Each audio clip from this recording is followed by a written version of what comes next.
Assalamualaikum warahmatullahi wabarakatuh.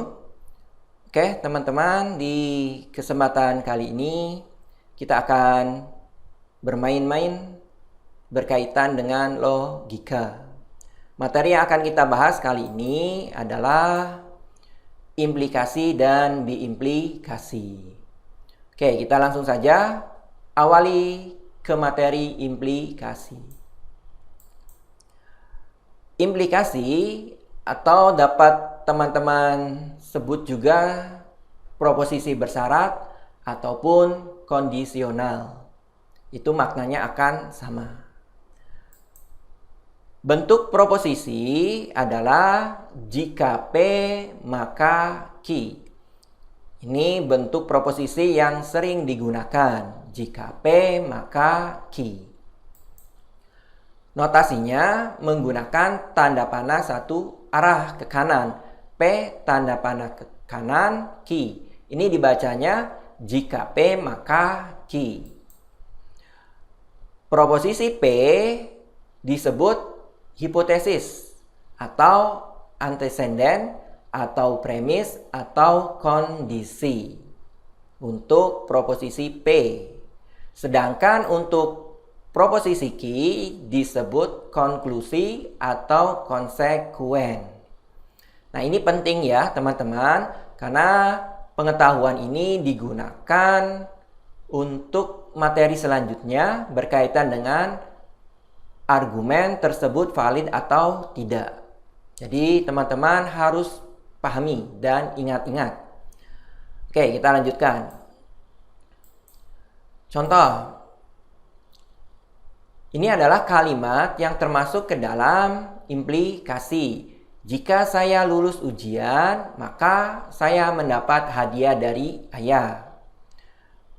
P-nya adalah saya lulus ujian, Q-nya adalah saya mendapat hadiah dari ayah. Kemudian contoh lain, jika suhu mencapai 80 derajat Celcius, maka alarm akan berbunyi. Kemudian contoh lainnya, jika Anda tidak mendaftar ulang, maka Anda dianggap mengundurkan diri. Nah, ini adalah beberapa contoh kalimat yang termasuk ke dalam implikasi. Oke, berikutnya. Ternyata di sini ada beberapa cara mengekspresikan implikasi. Tidak hanya menggunakan jika P maka Q. Bisa juga kita gunakan jika P, Q. Kemudian P mengakibatkan Q. Kemudian Q jika P. Kemudian P hanya jika Q. P syarat cukup untuk Q. Kemudian Q syarat perlu untuk P. Kemudian Q bila mana P. Kemudian cukup ya. Nah, ini adalah beberapa cara untuk mengekspresikan implikasi. Sekali lagi, tidak hanya menggunakan jika P maka Q. Tetapi memang ini adalah bentuk ekspresi yang sering digunakan. Oke, kita lanjutkan. Berikutnya adalah tabel kebenaran untuk implikasi. Nah, ini adalah tabel kebenaran untuk implikasi. P benar-benar salah-salah, Q benar-salah, benar-salah. Jika P maka Q. Nah, di sini menghafalkan mudahnya. Jika orang itu awalnya baik, kemudian tetap baik, maka itu sesuatu yang benar atau logika ya. Kemudian awalnya orang itu baik, kemudian berubah menjadi salah. Nah, ini tidak wajar ya, maka dikatakan sebagai salah. Kemudian awalnya baik berubah menjadi awalnya salah berubah menjadi baik. Nah, ini sesuatu yang patut untuk ditiru. Ya, berarti di sini bernilai benar. Nah, ini awalnya salah, kemudian konsisten salah. Nah, secara logika ini benar. Ya, maka nilainya akan benar. Nah, itu adalah cara saya untuk menghafalkan implikasi. Silakan teman-teman kembangkan bagaimana caranya untuk menghafalkan implikasi. Oke, kita lanjutkan. Ternyata di sini ada varian dari implikasi atau proposisi bersyarat. Yang pertama, converse. Jika Q, maka P. Kemudian ada inverse. Jika ingkaran P, maka ingkaran Q. Kemudian yang terakhir, kontraposisi. Jika ingkaran Q, maka ingkaran P. Nah, ini adalah varian bentuk lain ya dari proposisi bersyarat, tapi istilahnya berbeda. Oke ya, teman-teman harus ingat dan hafal bentuk ini ya. Oke, di sini sudah ada tabel kebenaran untuk masing-masing varian dari proposisi bersyarat.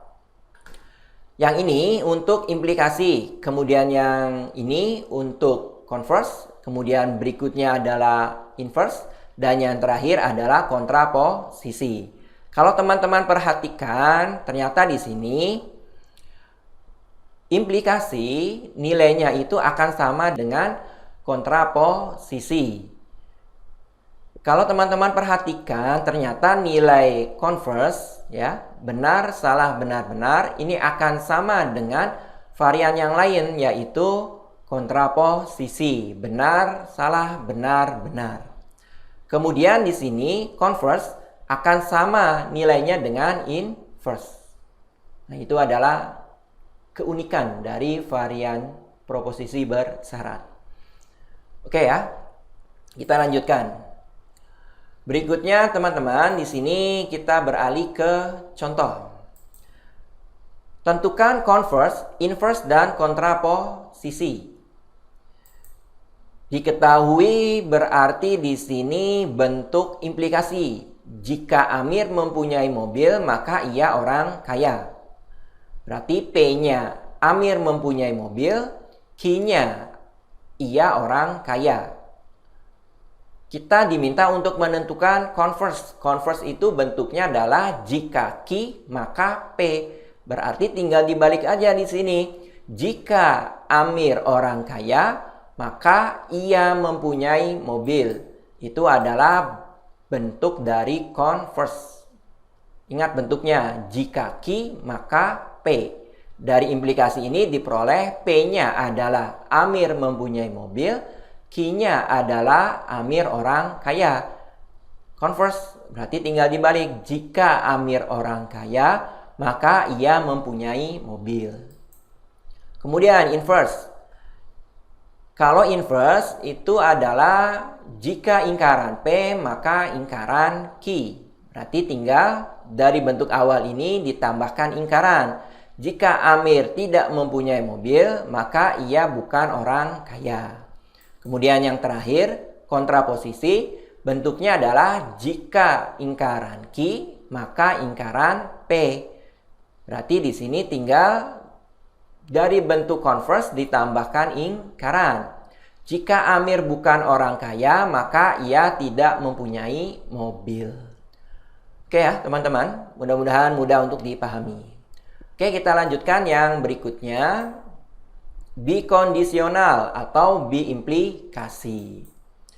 Bentuk proposisinya P jika dan hanya jika Q. Notasinya P, kemudian tanda panahnya kiri dan kanan, baru Q. Ini dibaca P jika dan hanya jika Q. Oke, berikutnya berkaitan dengan tabel kebenaran. P, Q. Kemudian P jika hanya jika Q. Ternyata di sini kalau kita perhatikan teman-teman akan bernilai benar ketika P dan Q-nya itu nilainya sama. Benar, benar, benar. Berbeda, salah. Berbeda, salah. Sama, benar. Oke ya, itu cara mudah untuk menghafal tabel kebenaran biimplikasi. Oke, kita lanjutkan. Ternyata di sini cara menyatakan bikondisional Tidak hanya P jika dan hanya jika ki, bisa juga kita gunakan P jika dan hanya jika ki sudah. P adalah syarat perlu dan cukup untuk ki, kemudian jika P maka ki dan sebaliknya. Nah, ini adalah beberapa contoh ya, ditambah P if ki. Ini adalah beberapa cara menyatakan bikondisional. Tapi memang yang lazim digunakan, yang sering digunakan adalah P jika dan hanya jika ki. Oke, kita lanjutkan. Contoh tabel kebenaran dari kalimat majemuk berikut. Kita diminta menentukan tabel kebenaran. Nah, ini adalah kalimat majemuknya. Karena di sini ada 3 proposisi utama, berarti kita perlu membuat 8 baris, ya. Benar 4, salah 4, kemudian berikutnya benar 2, salah 2, benar 1, salah 1. Kemudian kita perlu membuat ingkaran ki, karena di sini perlu ingkaran ki.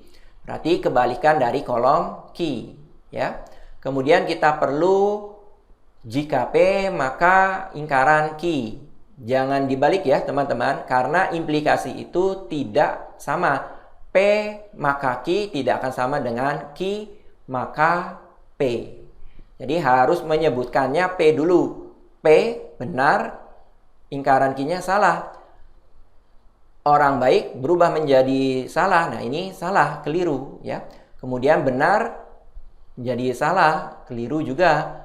Benar menjadi benar-benar, benar menjadi benar-benar, salah menjadi salah benar, salah tetap salah benar, salah menjadi benar-benar, salah menjadi benar-benar.